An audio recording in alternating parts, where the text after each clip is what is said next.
pool natin nito. Naglalaro tayo sa global system na na tournament.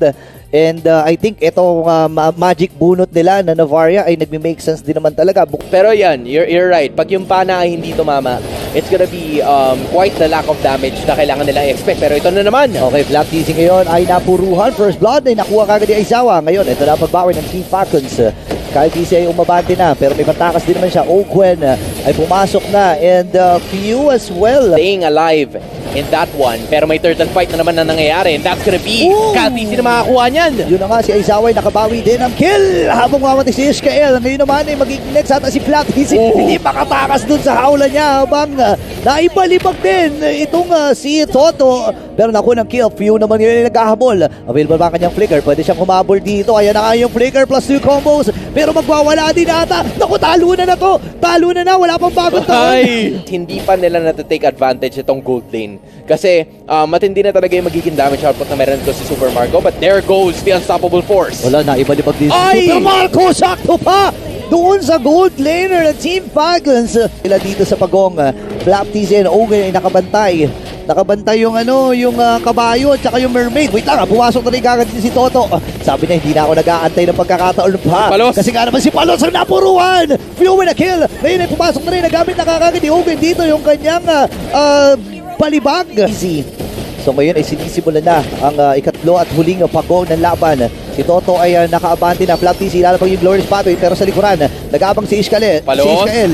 Ejector na yung magagamit niya. Hindi! Na-display. Yan doon yung display mula dito kay Kyle TC. Nakuha nila. Yung pagong na ito, si Toto ay may ipit din. Super Makmak ay nakaka-free hit. Pero buhay pa rin si Toto. Palang hinahabol na nila din si Palos. Nandun na rin as a front line. And the rest of the members, hinahanapan nila. Ito si Palos. Ay na, tsunami sila. May nagamit na. Toto ay napag-flicker din. Kaya lang, nagwawala lang si Kyle TC. Medyo malalim ba? Hindi, sakto lang ata. Ngayon, nagtatatalo na dito si Toto. Kaya Palos! problema si Palos. Ay, inahabol ni Kyle TC. Nandun yung nakap. And Ogre with a kill. 8K advantage. Paangat ng paangat ngayon ang kanilang kalamangan. Team Liquid Academy is trying to defend. O yun na, pumasok na nga rin. At nagamit yung Tsunami Slam. Naging target ni si Ishkael. Mamamatay siya nakabay dito ni Super Marco habang napasayaw. Naka rin dito si Yuk TZ. Pasok si Palos. Pero natunaw kagad. Isang combo. At the lead, pero there naman yung conceal. Nahanap yung tatlo. Is this gonna be a sign? O yun na, si Kyle TZ. Ay, napagamit ng Winter Crown. May nagsabay na sa tatlong miyembro natin sa Team Liquid Academy. May ipit si Toto at makukuha siya ni Super Makmak. Wow! Si Kyle TZ nakuha na rin na kill. Habang mamamatay na rin. Next, itong si Palos. Ano man lalaban ng walang kalaban-laban. Ako po ilalapag na yung Glorious Pathway. At diretso na ang Team Falcons para kunin ang Game 1. Now that is execution.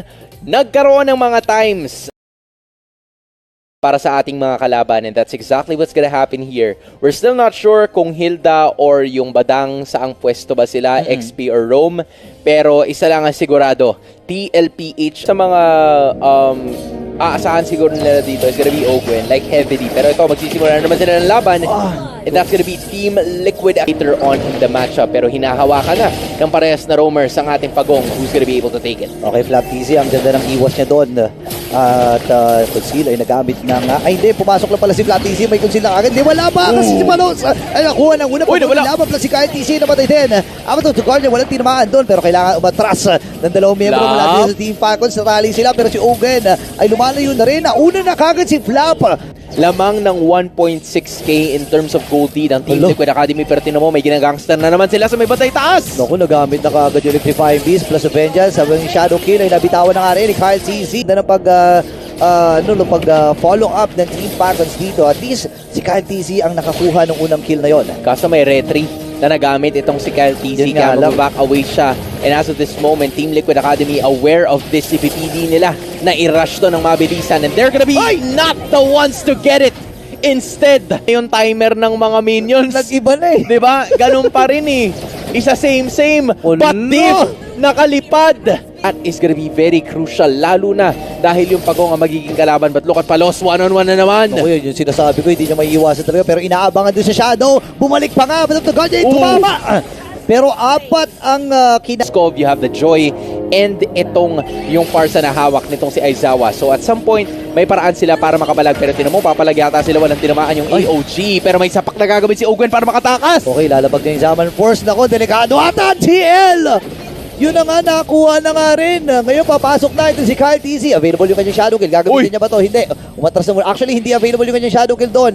Pero hindi niya mapapatay itong si Aizawa at makakaalpas mo. Smooth naman natin ang karamihan sa mga damage output, pero si Chahe na may wawala na parang ganun lang as Parang hindi, ewan ko pero para sa akin, medyo mataas na talaga yung damage si Kyle TZ dito at kailangan mag-ingat ang CL Academy. Well, sinisimulan na ni Super Marco yung unang Lord ng laban at paatras din ang arangkada dito ng CL. Palos nakikipag-chacha kontra kay Flap TZ. Most of the ultimates have already been used. Palos, kahit yung electrifying beats, wala na rin. Okay, nailabag din sa akin for Super Marco. Nakakuha na ng kill! Pero si Yuk TZ magtatagumpay, kaya lang They're gonna have to find a way to be able to do that. may mga conditions din kasi talaga. Tama ka nga dun, Hans. Minsan, yung Abbot of the Guardian magandang patamain kapag nagsisimula na yung team fight. Pero ang problema, hindi pwedeng may magsimula ng team fight sa TL Academy na hindi kasama itong si Ishkael. Kasi siya lang naman yung frontline. Kaya lang si Toto dito, nasalo yung Shadow Quill. Sakit ng damage. Baba kagad sa 30% yung buhay niya dito. Habang yung Lord ay available. Alam din nila, walang shadow kill. Pero Federation nagamit. Kailangan mag-transfer. Si Toto ay namatay mula sa kamay dito ng idol mga kids. Kaya papasok na rin itong si Kyle TC. Apat ng Guardian, hindi niya magagamit. Dalawa kagad na napatumba ng Team Falcons kontra sa TLPH Academy. At libreng Lord ata to para sa Falcons. Oh my goodness, Team Falcons. Pag may humarap, wag kang kukurap. Kasi nandun na eh. Ang hirap pag kumurap ka. Nandun yung damage output. The crowd control is also there. As in, parang nabasa nila kanina eh. Toto, sige simulan natin. Nagsimula na nandun si Toto. Pero yun nga, yun kasi hindi na kaya ng damage kasi wala ibang frontliner. May Super Marco na makaka-atras para si Kyle TC. Andun yung Shadow Kill Boy pa rin si Aizawa. Nagamit yung kanyang flicker. Pero makakaligtas ba itong si Yok? Ang sakit ng damage! Nabuhay pa pero nandun yung sunog. Hindi napagpagan. 37 seconds para sa death timer dito ni Yuk TC. Nakakailanganin sana nila para depensahan to. Tatlo na lang ang natitira sa Team Liquid Academy. Team Falcons are going for it. Can they defend? Dediretso na nga sila dito. Nandun yung Sagits ko! At natunaw na kagad si Toto dito. Dediretso na ata ang Team Falcons. Apat na tukal niya nagamit. Isawi mako ng kill. Pero dun sa may badal ko lang si Owen. At tuloy-tuloy ang paglipad ng Team Falcons patungo sa Grand Finals. It will be a familiar meet-up at the finals as the clash of the Titans are back para mairepresenta ang Pilipinas dito sa IESF 2025 season. This is a dominating win.